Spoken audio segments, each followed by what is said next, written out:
ยังกับแปลใหม่เมื่อกี้นะตัวบ่งบอกยังก่อนอัตโนมัติตัวบ่งบอกตัวตนแบบอัตโนมัติการบ่งบอกตัวตนแบบอะไรการบ่งบอกตัวตนแบบอัตโนมัติผมบริคิดคำแปลครับเหรอเพื่อจะบังเบอร์แล้วนะไอ้จันจะเข้าไปหาคอมเลยให้กระลงคอมนะตอนนี้ไอ้ออกมาคือ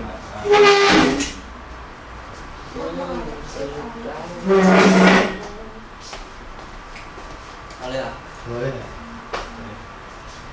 โอเคเนาะมื้อนี้เราจะมาศึกษาเกี่ยวกับออโต้ไอดีก็คือautomatic identification มันแมนการบ่งบอกสถานะตัวตนแบบอัตโนมัติก็คือแบบอันนี้มันจะมีหลายรูปแบบเพราะว่าออโต้ไอดีมันจะมีหลายรูปแบบฉะนั้นเอามาเบิ่งกันเลยว่ามันเป็นแบบไหนคือรูปแบบที่เขาสังเกตเห็นแบบส่วนหลายเขาจะสังเกตเห็นก็คือ1D barcode แล้วก็ 2D barcode แล้วก็ RFID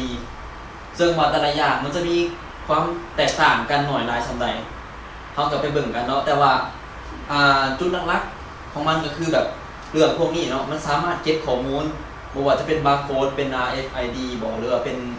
barcode 1 มิติ2 3 มิติก็จะสามารถเก็บข้อมูลซึ่งว่าการเก็บข้อมูลของมันอาจจะเป็นการเก็บข้อมูลของสินค้าหรือว่าเว็บไซต์หรือว่าวันเวลาของการผลิตสินค้าบ่หรือว่าบุคคลส่วนว่าบุคคลมันก็แม่นคล้ายๆกับแบบมันบริษัทใดเป็นผู้ผลิตสินค้านี้แล้วก็รหัสสินค้าบ่อย่างคล้ายๆกับมันเป็นเมมโมรีที่มันสามารถเก็บข้อมูลสินค้าว่าง่ายๆคือมันสามารถบันทึกข้อมูลได้ซึ่งว่าแบบทับยิกเนาะคือ 1D barcode ก็คือ barcode 1 มิตินั่นแหละเราจะสังเกตได้ง่ายๆคือแบบเราเห็นหลายในชีวิตปัจจุบันเราคือแบบอาจจะเป็นในสินค้าบ่หรือว่าในปึ้มในหนังสือในอย่างซึ่งว่าหลักๆของมันเนาะมันสามารถเก็บข้อมูลได้น้อยคล้ายๆกับบอกข้อมูลบนสินค้าคือแบบสื่อสินค้าบ่รหัสสินค้าบ่หรือว่าวันเวลาที่มันผลิตแล้วมันผ่านกระบวนการผลิตมันจังไดออกมาซึ่งว่ามันเก็บข้อมูลได้บ่หลายซึ่งว่าบางคนอันนี้เนาะมันสามารถใช้โทรศัพท์สแกนก็ได้หรือว่าใช้เครื่องสแกนก็ได้สังเกตง่ายๆถ้าพี่ค่อยก็คิดว่ามันใช้แต่เครื่องสแกนได้แต่ว่าตามที่ขอไปเฮ็ดเวียกอยู่บน quality เนาะมันจะมีquality นึงคือแบบน่าจะแม่นของชุนเฟิงบอกของพี่ซังมันจะมีแบบแอปของเขาแล้วเขาไปสแกนแล้วจากนั้นเราสามารถใส่เครื่องสแกนได้ฉะนั้นมันสามารถใช้โทรศัพท์สแกนได้แล้วมันจะสะดวกผมไว้เพราะว่ามันข้อมูลเพียงแต่สแกนมันจะแล่นเข้ามาในเซิร์ฟเวอร์หรือว่าในคอมพิวเตอร์เขาไว้เนาะฉะนั้นเราบ่อยากไปพิมพ์ตัวเลขคือตัวเลขพวกนี้เนาะสมมุติว่า1 2 3 4 7 8เราบ่อยากพิมพ์เพียงแต่สแกนมันจะแล่นออกไปเป็นตัวเลขมาเลยแล้วเราสามารถเก็บข้อมูลได้แล้วก็อันนี้สามารถใช้แบบอินเทอร์เน็ตก็ได้หรือบ่มีอินเทอร์เน็ตคล้ายๆกับเฮาไปในห้างสรรพสินค้าแบบที่เวลาที่เฮาไปซื้อเครื่องแล้วเขาไปจ่ายเงินเนาะแล้วมันจะมีเครื่องที่มันติดกับตู้แล้วมันจะมีสายคือปืนเขายิงไปใส่มันเนาะแล้วมันสแกนเข้าไปตัวนั้นแบบบ่ใช้อินเทอร์เน็ตแต่ว่าแบบใช้อินเทอร์เน็ตก็คือแบบตัวที่มันคล้ายๆกับโทรศัพท์ที่แบบเราสามารถสแกนแล้วมันจะแล่นออกเซิร์ฟเวอร์เลยแต่ว่ามันจะแต่ว่าอันนี้บ่ค่อยได้เห็นเนาะมันแล่นเข้าไปในคล้ายๆกับเข้าไปในExcel ในสามอันนี้บ่มั่นใจคือกันเนาะแล้วอันนี้แบบคล้ายๆกับมันสะดวกไว้แหละเขาไม่ต้องไปพิมพ์สื่อเว็บไซต์พิมพ์ยังเพียงแต่สแกนสามารถเข้าไปได้แล้วประเภทของมันเนาะมันจะมีพวกนี้มี UPC หรือว่า EN แล้วก็ EN มันก็จะมีย่อยๆออกมาเนาะแต่ว่ามันจะแตกต่างกันบวกการเก็บข้อมูลที่สุดมันจะเก็บได้น้อยได้หลายแล้วความแตกต่างมันจะบ่หลายขนาดนั้นฉะนั้นเฮาเพียงแต่เข้าใจว่ามันสามารถเก็บข้อมูลได้แล้วเป็นประเภทก็คือแบบบาร์โค้ด1 มิติซึ่งว่าตัวต่อไปเนาะจะเป็นบาร์โค้ด2 มิติคือ 2D บาร์โค้ด 2D บาร์โค้ดเนาะแล้วอันนี้มันสามารถเก็บข้อมูลได้หลายกว่าบาร์โค้ด1 มิติเพราะว่ารูปแบบมันจะเป็นจังซี่เราจะสังเกตมันจะเป็นแบบนี้เนาะเฮากับคุ้นตากันดีซึ่งว่าการเก็บข้อมูลมันก็เก็บข้อมูลได้ประมาณ1 กระดาษ 1 หน้ากระดาษ A4 แล้ว อันนี้ก็สามารถใช้โทรศัพท์สแกนได้หรือว่าเครื่องสแกนกับสแกนได้เหมือนกันแล้วสะดวกว่องไวเนาะมีอินเทอร์เน็ตหรือบ่มีอินเทอร์เน็ตก็สามารถใช้ได้แล้วก็คือการก็คือบ่ต้องเสียเวลาไปพิมพ์อย่างสะดวกว่องไวซึ่งว่าการแต่ละประเภทของมันเนี่ยมันจะแตกต่างกันก็คือแบบคือส่วนนี้เนาะเขาจะเห็นได้ว่าจากแอปจากกิจกรรมของเขาคือแบบเป็น WeChat บ่เป็น LINE เป็นอหย่างเนาะคือเขาจะใส่ตัวนี้แล้วตัวนี้ส่วนหลายมันจะใส่ในเครื่องชื่อว่าจังได๋ว่าเครื่องตามบัตรตามอหยังก็มีแต่ว่าเฮาก็บ่ค่อยได้สังเกตเห็นส่วนหลายมันก็ปานในสินค้าของในอีหยังเนาะมันจะเป็นแล้วรูปแบบมันก็ประมาณนี้แหละมันก็หลายๆหลายอันฉะนั้นเฮาก็กันมีผู้ใดสนใจก็ลงไปศึกษาลงเลิกเอาเลยซึ่งว่าประเภทที่มันออกมาที่เฮาสังเกตเห็นง่ายๆเนาะก็คือแบบส่วนของประเทศลาวเฮาบ่ฮู้ว่ามีหรือบ่เพราะว่ามันเป็นPDF 417เนาะก็คือ Portable Data File แล้วมันสามารถเก็บข้อมูลก็คือมันส่วนหลายเขาจะใส่ในใบขับขี่เพราะว่ามันจะระบุเลยว่าใบขับขี่เนี่ยของผู้ใดมีสื่อหยังผู้ขายมีข้อมูลการฝ่าฝืนกฎจราจรต่างๆครับเฮาฝ่าฝืนกฎจราจรเนาะแล้วเขาจะเซฟข้อมูลไว้แล้วเขาไปเปิดเบิ่งได้เนาะซึ่งว่าอยู่ต่างประเทศมันก็ประมาณแบบนี้แหละแต่ว่ามันเป็นตัวอย่างเนาะคือเอารูปหยังมาใส่นี่แหละ นั่นแหละมันจะเป็นแบบขั้นรูปแบบของมันเนาะซึ่งว่าตัวต่อไปก็คือ data matrix เนาะมันก็คือแบบเก็บข้อมูลได้ขนาดน้อยคือการสำหรับเก็บข้อมูลสินค้าคือการตามเว็บหรือว่าสื่อเว็บไซต์กับบ่มีหยังแตกต่างเนาะมีแต่บาร์โค้ดผู้ผ่านลักษณะของมันส่วนตัวที่3เนาะมันจะเป็นเป็นขนาดเป็น2D กันแต่ว่าในรูปแบบที่3คือเป็น QR code คือเขาเห็นในตามคือว่าออกมาเมื่อกี้เนาะมันอยู่ในแอปตาม LINE ตาม WeChat ตามมีจังเนาะแล้วอันนี้มันอยู่ในอยู่ในนิตยสารซึ่งว่า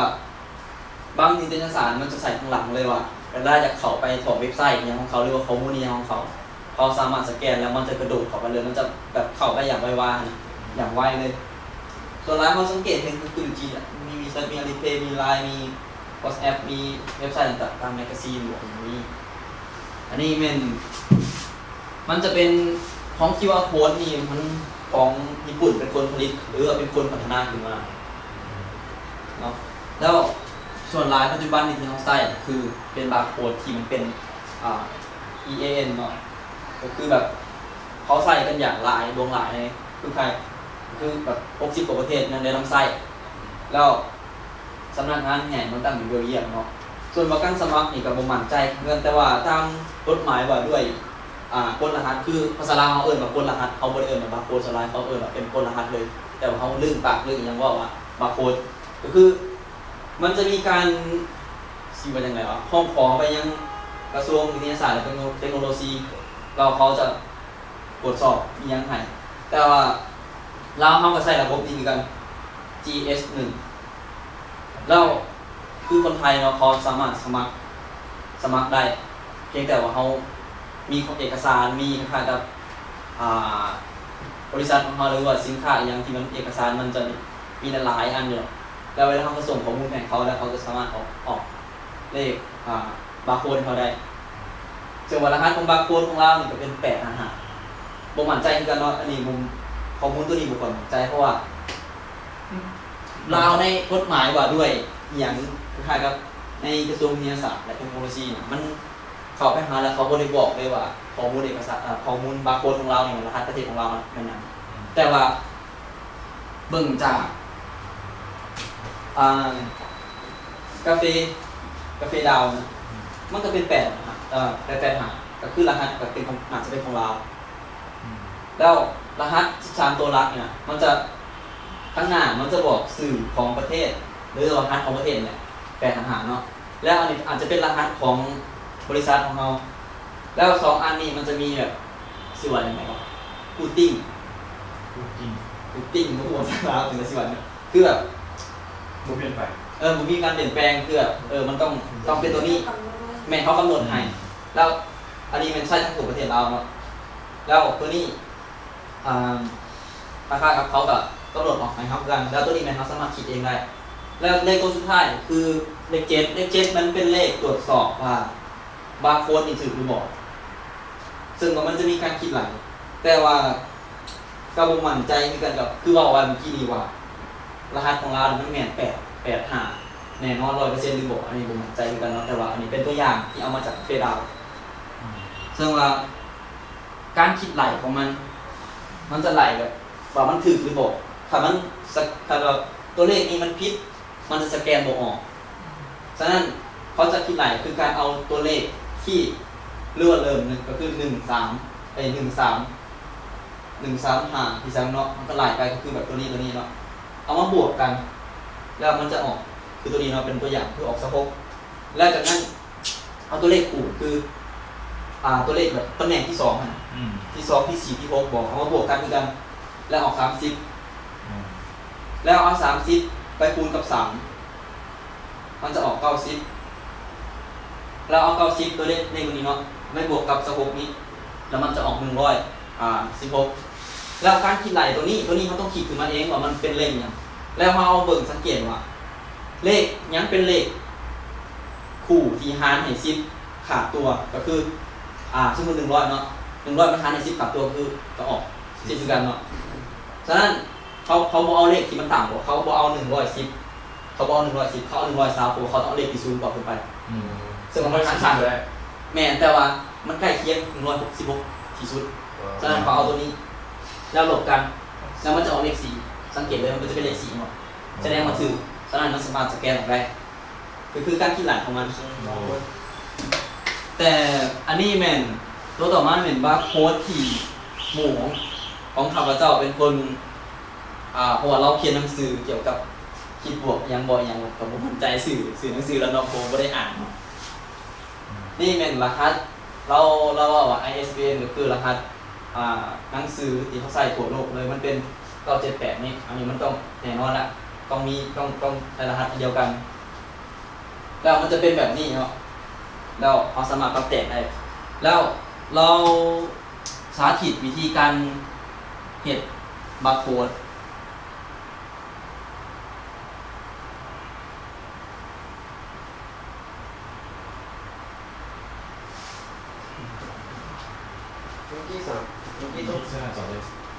เมื่อกี้ต้องคูณ3เหรอ แม่น ก็เอาคูณ3ตลอด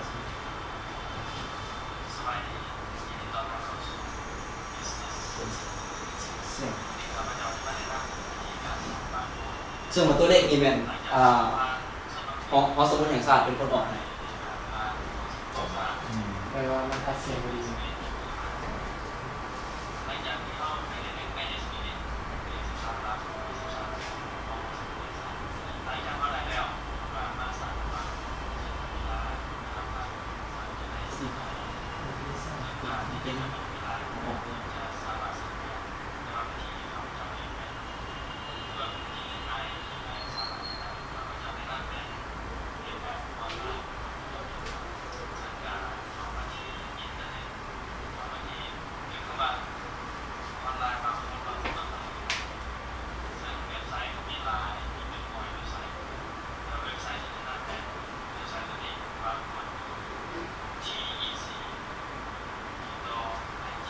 ชื่อเสก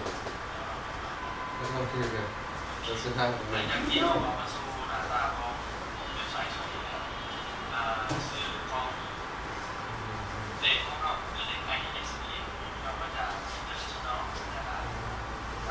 ดึงมันต้องมี3ด้วย100%ครับ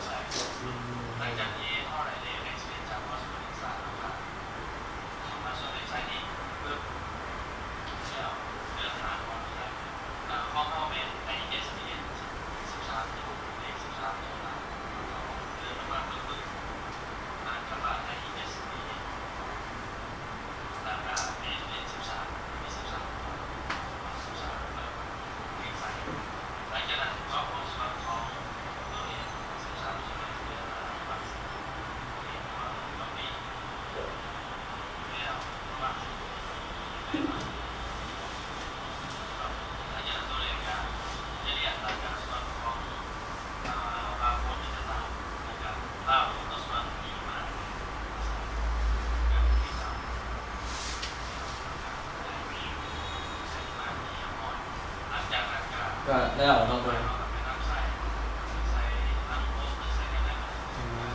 คือตัวนี้เขาก็ได้บาร์โค้ดของมันแหละเพราะฉะนั้นส่วนประกอบหลักที่เขานำใช้คือมันต้องมีบาร์โค้ดหรือว่าเป็น QR code หลังจากนั้นมันก็ต้องมีเครื่องสแกนหรือว่าเครื่องรีดเดอร์ของมันเนาะก็คือแบบมันอาจจะมีหลายรูปแบบคือตัวนี้เนาะเป็นคือโทรศัพท์นี่คือปืนคือที่ทำไปเนาะฉะนั้นมันต้องมี2อย่างฉะนั้นเขาจึงสามารถนำใช้ได้ซึ่งว่าเครื่องอ่านที่เห็นนี่มันก็มีหลายแต่ว่าที่เอามามันก็จะมีแบบนี้เนาะก็คือ1คือมีเพนวอลก็คือมันคล้ายๆกับบิ๊กที่เขาเอาไปสแกนคือขีดสแกนไปนะแต่ว่าปัจจุบันนี้เขาบอกขอใช้ของมันซ่าแล้วก็บอกขอได้มีประสิทธิภาพอย่างแล้วตัวที่2ก็คือสล็อตสแกนเนอร์ก็คือแบบตัวลายเขาใส่หุ่นบัสบอกตามที่สำคัญตัวที่3 CCD สแกนเนอร์คือปืนที่เขาสามารถเห็นได้ตามสรรพสินค้าอย่างที่เขาไปซื้อเนาะแล้วเขาสแกนเลยเนาะส่วนตัวที่5คือ Image Scanner ส่วนร้ายตัวนี้เขาไม่ควรได้ใช้หรอกส่วนร้ายมันใช้สแกนสื่อยังไงวะตามที่ข้อมูลที่เซิร์ชมาเนาะมันจะสแกนเป็นรูปภาพเป็นอย่างไรแต่ก็บอกเข้าใจว่ามันสามารถสแกนมาโคเทโบแต่ว่า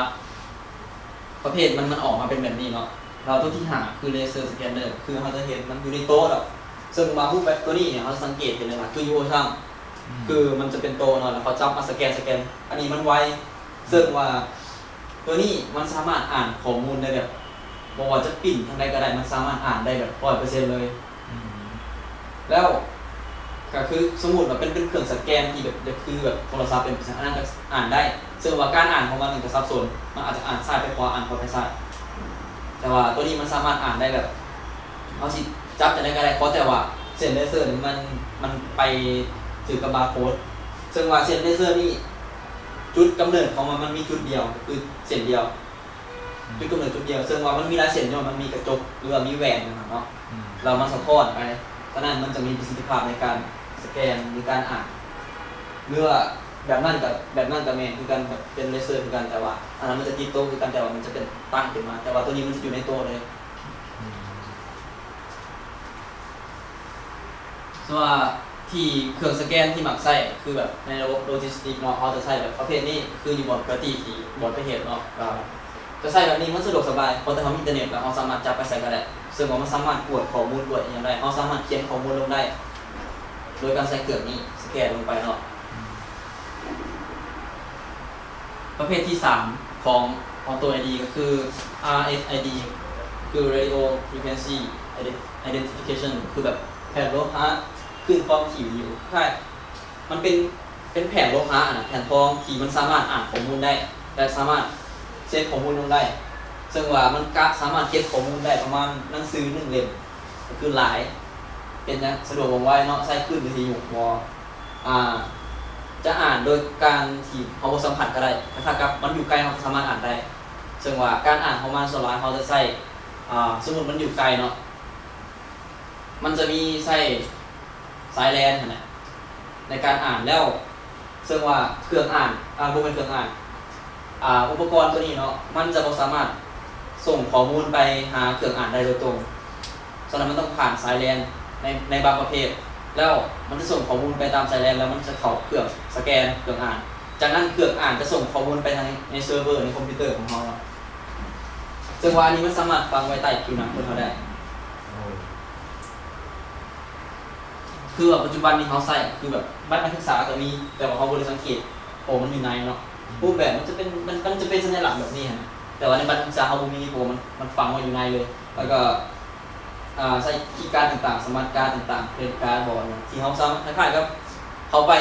โรงแรมเนาะแล้วเขาจะมีคีย์การ์ดให้เขาแล้วเขาสามารถสแกนแล้วเขาสามารถของได้เลย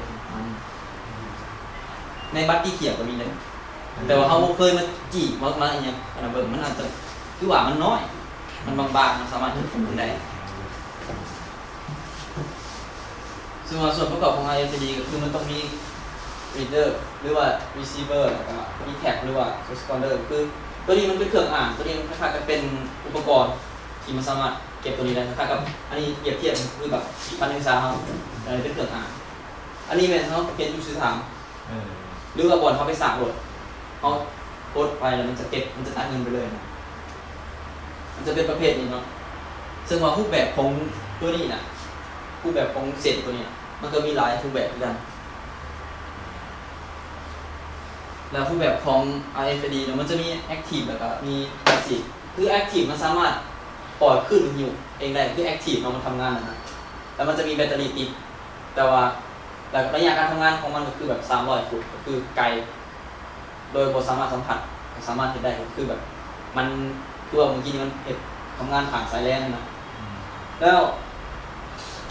แบบพาสซีฟก็คือแบบพาสซีฟเนี่ยบ่สามารถปล่อยขึ้นหรืออยู่เองได้บ่มีแบตเตอรี่และระยะการทำงานบ่ไกล15 นิ้วก็คือเขาไปซื้อเขาพื้นฐานเนาะเขาก็ต้องตีต่อไปก็จะเป็นต้องไปแน่มันก็ได้เพราะแต่มันใกล้เรามันสะอาดข้อมูลได้ซึ่งว่าพอเขาก็จะเห็นแต่เราไม่เห็นจะเถื่อนทางเขานะขึ้นมา2 ปีแล้วตัวอย่างปัจจุบันนี้เนาะเขาต้องใจคือแบบจะใช้ในชีวิตประจำวันอะไรคือการบริการบอกการผ่านทางด่วนโรงแรมก็คือคีย์การ์ดบอกบริษัทอย่างต่างๆนะรถไฟหรือว่าฟังไว้ตามคิวหนังคนไข้เพราะว่าแต่มันถึงสินค้าของฟังก็ได้หรือว่าสินค้าใน3ห้องแหละการฟังไว้ใต้คิวหนังคนไข้สลายอยู่ลาวเขาคือสิบ่เห็นหรอกหรือว่าเขาเบิ่งหนังก็ได้แล้วหนังคือในหนังที่มันเกี่ยวกับเครื่อง IT เครื่องที่แบบเขาจะเข้าห้องนี้นะบางทีอาจจะใส่ลายมือเนาะบางทีอาจจะไม่ใส่ก็ได้บางทีอาจจะใส่แบบชิปที่มันฝังไว้ในตัวเขาก็ได้นะแล้วธุรกิจค้าปลีกก็คือแบบใช้ในตั้งสินค้าที่มีมูลค่าสูงแต่ว่าส่วนหลายกีฬาของก็คือสิ่งใช้อยู่ดีแล้วก็อุตสาหกรรมก็คือการบันทึกข้อมูลอย่างมันของสมุดก็คือแบบในหนังสือมันจะมีหนังสือที่มันฝังชิปนี้ไว้แล้วมันสามารถเก็บข้อมูลที่นี้ได้อย่างดีเลยดีกว่าบัตรนักศึกษาเขาอีกเพราะว่าคล้ายๆกับปื้มเล่มนี้เขาไปวางในห้องสมุดเนาะแล้วใครมีคนยืมมีใครยืมเพียงแต่เอาปื้มนั้นไปสแกนแล้วมันจะบอกรายละเอียดทั้งหมดเลยว่ามันใครเป็นคนยืมปัจจุบันนี้มันอยู่สายบองหรือว่าอย่างพอจะเอาหูรหัสมันคือกันแล้วอุตสาหกรรมการอาหารก็คือแบบคล้ายกับISO บอก BRC บอกเป็นอุตสาหมันเป็นกฎหมายที่มันเกี่ยวกับอุตสาหกรรมทางด้านการอาหารเนาะเพราะว่าคันว่าเอาไปสแกนมันจะบอกเลยว่าปัจจุบันนี้สินค้านี้อยู่ใส่แล้วมันผ่านประเทศใดมาแน่แล้วมันผ่านการผลิตจังไดมันเกินปีของมันเป็นจังไดเนาะก็คือมันจะเป็นตัวนี้เนาะซึ่งว่าตัวสุดท้ายเนื้อในข้อมูลสุดท้ายก็คือแบบตัวอย่างการนำใช้ RFID ในการผ่านทางด่วนลาวเขามีแต่ทางด่วนแล้วหรออันนี้มันอยู่ไทยเนาะก็คือแบบมันจะมีติดไปอยู่นี่เครื่องอ่านก็เป็นเครื่องอ่านเครื่องที่มันสามารถส่งมันข้อมูลไปเนาะซึ่งว่าอันนี้มันจะมีบัตรที่เขาสามารถไปเติมเงินได้นะแต่ว่าเขาไม่ได้เอาสายแต่ว่าเขาเติมเงินแล้วมันจะเสื่อมตัวนี้เลยแล้วเวลาที่เขาขี่รถไปเนาะแล้วมันจะมีเครื่องอ่านอยู่นี่ตัวนี้เนาะแต่ว่ามันก็บริเวณไฟอย่างเช่นเนาะเป็นแต่แสดงให้เห็นว่าเวลามันไปเขาไม่จำเป็นต้องจอดรถก็ได้เขาขี่รถไปแล้วเพียงแต่เขาปลอดความไวแล้วมันจะประมาณ5 เมตรมันก็เปิดทางอะไรทั้งไปได้อันนี้มันจะตัดเดินไปเลยแล้วมันจะบ่มีปัญหารถติดเลยในการผ่านทางด่วนเพราะว่าคืออยู่ไทยเนาะมันส่วนหลายเขาจะบ่ใช้แล้วบ่ใช้คือปัญหาการผ่านทางด่วนมันจะซ่าคือแบบต้องไปจ่ายเงินต้องไปเช็คบิลยังให้เขาอีกนะแล้วมันแห้งซ่าเพราะว่าแต่ละขั้นสิผ่านได้ก็ต้องได้เก็บเงินบ่อย่างแต่ว่าอันนี้มันสามารถเก็บแบบอัตโนมัติปัดไปเลยเพียงแต่ว่าสแกนได้อย่างมันแล้วมันจะเปิดประตูให้เราไปแต่คนก็บ่จะไม่ต้องไปเห็นเบี้ยเลยนะฉะนั้นมันสำคัญตัวนี้แต่ว่าลาวเขาคือที่ยังบ่สังเกตยังหลายอีกแบบหนึ่งก็คือเวลาที่เขาไปบางบริษัทที่เขาไปเห็นเวียกเนาะเขาจะมีการอย่างเขาเรียกแล้วเขาไปติดเนาะแล้วเก็บข้อมูลว่าจะมางานทันบ่มันเก็บข้อมูลการเก็บเองกันอย่างประมาณเนาะซึ่งว่าเมื่อก่อนที่บอกมากับมีแต่คำนี้แหละมีอย่างถามบอกบางคนนะเพราะมันต้องได้ผ่านกระทรวงก่อนแบบจริงหรือว่าผ่านเมืองในแบบในงานรัฐบาลจริงเขาที่สามารถนำออกมาใช้ได้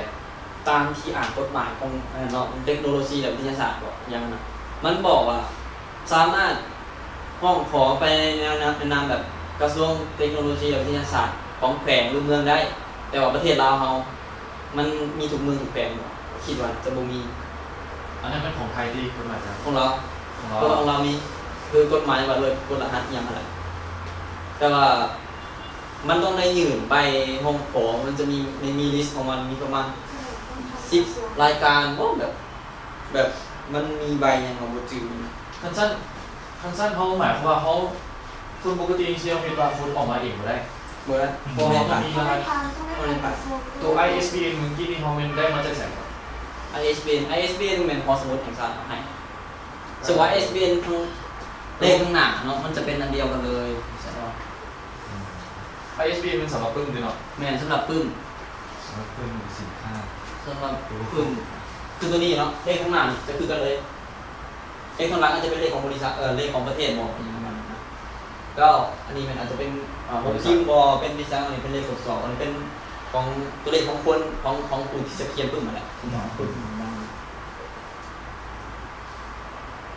หมายความว่าเขาเฮ็ดเองช่วยใช่ไหมบ่ได้เขาไม่ได้ผ่านกระทรวง ตัวเลขผ่าน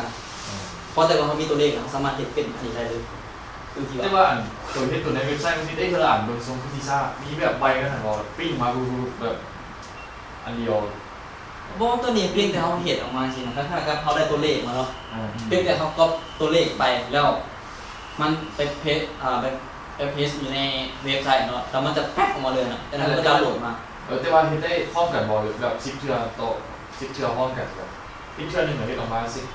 ของพีของพีกันนะจะเป็นจะซ่านั่นแหละ แล้วเอาไปซะ เพราะว่าการที่เขาไป copy paste มันก็ต้องเจออันนึงเนาะ จังหน่อยไปลอง